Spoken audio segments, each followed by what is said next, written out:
Hey everyone, and welcome to this week's episode of Embodied Divinity. I'm so excited to introduce you to Heather Lincoln today, who is a Yin Yoga instructor. And I'm just so excited. Yin Yoga is my favorite practice, so I can't wait to just dive into this conversation. Thank you for being here, Heather. Oh my gosh, thank you so much. I am so honored to share this medicine out with as many people as we can get it to touch. So Heck thank you for yeah. having me. This is going to be so fun. So, I'm going to start you off with my signature question for this season. hmm What for you is the most sacred part of the human experience, and how do you stay in flow with your divine? Phew. Uh, Honestly, gratitude, I think, has been one of my most favorite experiences. And it's literally something that is so simple, and takes mere seconds to integrate into your life. And the experience of gratitude, just how it feels really in the body, the emotions that it brings up, the sensations that we feel in our body while we're, in this energy, right? This emotion, which is energy in motion. Um, but because of the way it feels and just it being so simple and it can take mere moments to really embody it. It can happen so many times throughout your day. It's so easy to implement anywhere, at any point, and at any time.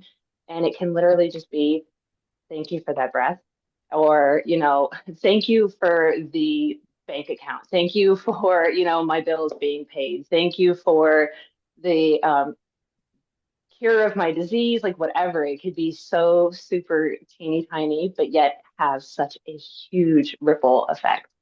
Oh, I love that. Gratitude is such a yummy tool and such a big part of the human experience, but also something that like really acts as a bridge for the divine because that frequency of gratitude gets us there so easily. Yeah, because I feel like again with that ripple effect, it really can help maybe almost like bring like a whole picture to you, to your awareness, so that way it is almost like that much easier to implement. And how I really stay in the flow of like being in touch with that divinity is through yin yoga and connecting in with my body. So yin is like literally my favorite, and sometimes it's the only thing practice I do all week is just yin. Um, Tell me why yin is so important to you, and maybe actually just in case anybody here listening doesn't know what yin yoga is, maybe give a brief introduction and then why it's so important to you. Yeah, of course. So yin yoga is a different style of yoga as it's very passive. It's all floor based. You're sitting or laying down. You hold shapes for a few minutes. And it really is just a very introspective, quiet, meditative practice. And it's important to me because, for one, we are so busy. We have, that go, go, go lifestyle. I know things are starting to change. We are trying to shift that dynamic of that hustle, but really when we have lives, we have kids, we have spouses, we have, bills to pay, errands to run, experiences that we also want to have, whether that's vacations and, traveling and whatever the case may be. It's just everything is always so busy. And so it can be chaotic being in that human experience, right? And having that practice, that yin yoga practice, to slow down and to really be present. It's a beautiful experience. And that just is like one small aspect of it. So, For me, like getting on my mat and like dedicating 90 minutes of just like the slowdown and then some of the sensation, especially like I've been doing so many hip openers lately where you're holding it for like the 3 to 6 minutes and you feel every fascia just opening and releasing, and it can be so intense. Honestly, I have a lot more cry sessions on the mat with yin than like with 26 and 2 or any other version of yoga. Why do you think that is? um, So, like you had said, that you feel your fascia opening. Now, granted, all movements that we do throughout our life, it works that fascia, which is the connective tissue. It's literally like a net all over our body that holds our muscles and our bones together. So pretty much all movement throughout your life does work that. But these specific shapes or postures, yoga postures, really help reach deep into that fascia. There's a saying that says your issues are in your tissues. I think a lot of massage therapists also are familiar with this saying, but we do tend to hold a lot of emotion and traumas, even memories, all sorts of things within our tissues. So it can be an emotional experience. I have literally been teaching a class in a shape, and it comes out, it happens. So it's very, but it's also very liberating. It's not like it feels bad or like it's not Yeah. a good experience. It's great. It's a great emotional release as well. I always leave yin class feeling so light and just gooey and yummy. It's, Yes, yes.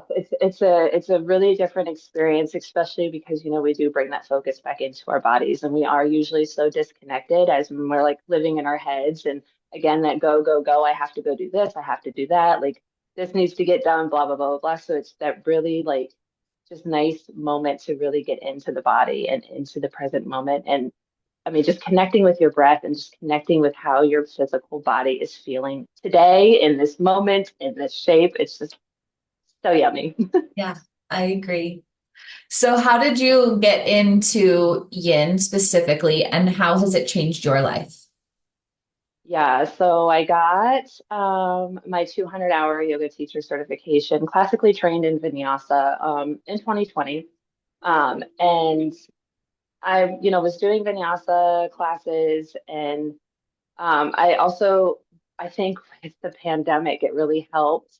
I honestly, it forced a lot of people to kind of slow down and get a little bit more present. And so I started taking, I think I literally found like a yin class through like YouTube or something. And then I was just like, really piqued my interest. So I'm like, what's this? So I did some more research, and yeah, I think I'm about 150 hours now certified teacher training in Yin Yoga. And that's all I teach now. It has a special place in my heart just because the human, our human really needs just like that physical moment of, I look how my light just like turned off on that moment, right? Our human bodies really need that moment of slowing down and coming back into our bodies. Plus, working that fascia, that connective tissue, there's emotional healing in there as well. But it's also good for our physical bodies. When you work that fascia, it helps with the fluids and it helps keeps your joints healthy.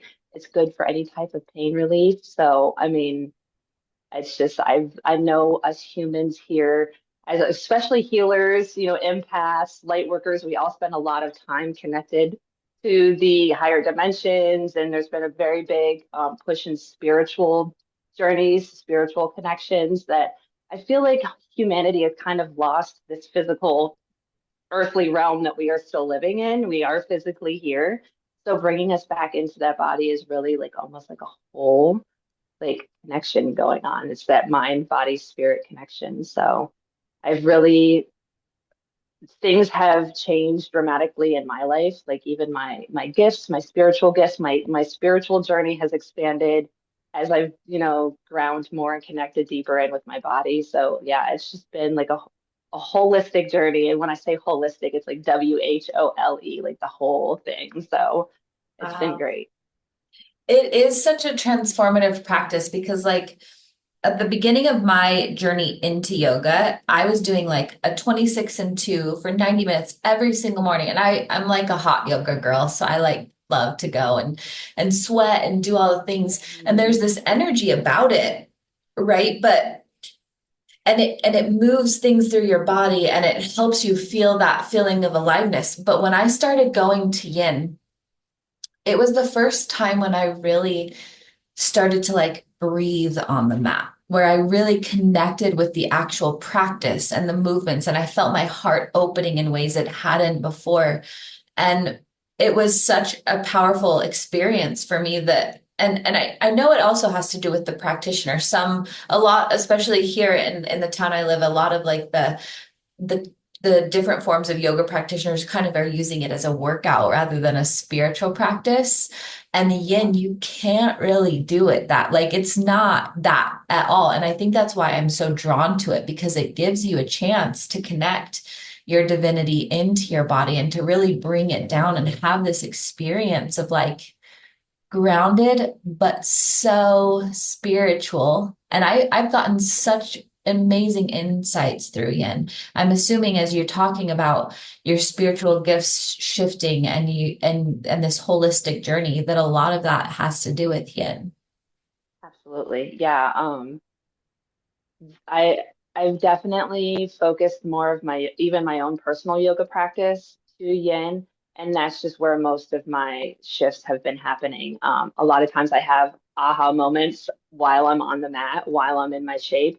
Sometimes I get channeled messages, like, and it's just seeing these things expand because not saying I didn't get like channels or anything prior to being or doing yin yoga, but it's definitely coming in a lot more, a lot easier, a lot clearer, as well as also I'm learning more because I'm in my body and I'm experiencing these things like in my body. I'm trusting myself more. I'm trusting that intuition and I'm trusting that, okay, what I'm hearing, seeing, feeling, whatever, is actually what it is. And it's not my mind trying to play tricks on me or anything like that. So it's been great. That's so beautiful. So people who are listening who maybe just like are captivated by this, how would you suggest they get started if they want to like dive into yin for the first time? Or maybe, I mean, I know a lot of yoga studios don't offer yin specifically even. I mean, it's Mhm. becoming more popular, but it's not one of Mhm. the ones that's always on the schedule, you know? Yeah, absolutely. I actually have a recorded yin yoga class that I'd be glad to give to anybody who would like to experience it. It's a 60-minute morning yin yoga class. So if you are interested in that, we can definitely leave that somewhere, that link somewhere for anybody to Yeah. snag it. And I mean, YouTube is also a very, great resource. That's where I started my yin yoga journey was through YouTube. There are a few yin yoga teachers on there. Akira yoga is what actually I think was literally my first yin yoga class that I've ever done. So that she still I know is on YouTube, so you can definitely search her up as well. Cool. So what you're in Pennsylvania, you're coming to us from your own yoga studio. It is so like so jealous. How amazing is that? I feel like I would never leave that room.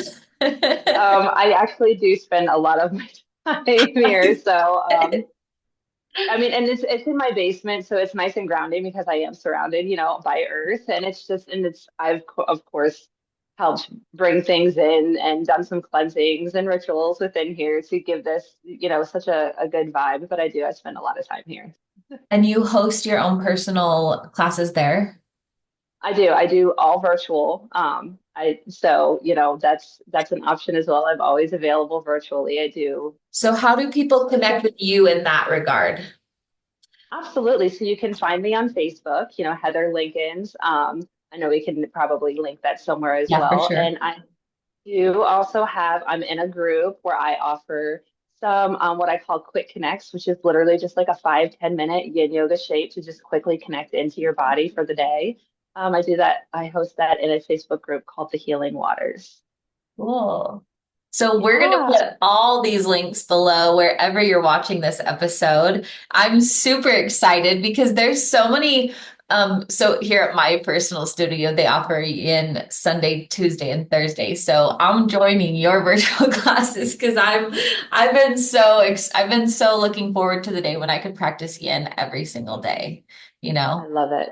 Yeah. I love it. Such a powerful thing. So, what else do you want to tell us about your spiritual journey, and why you felt called to come and be on this podcast?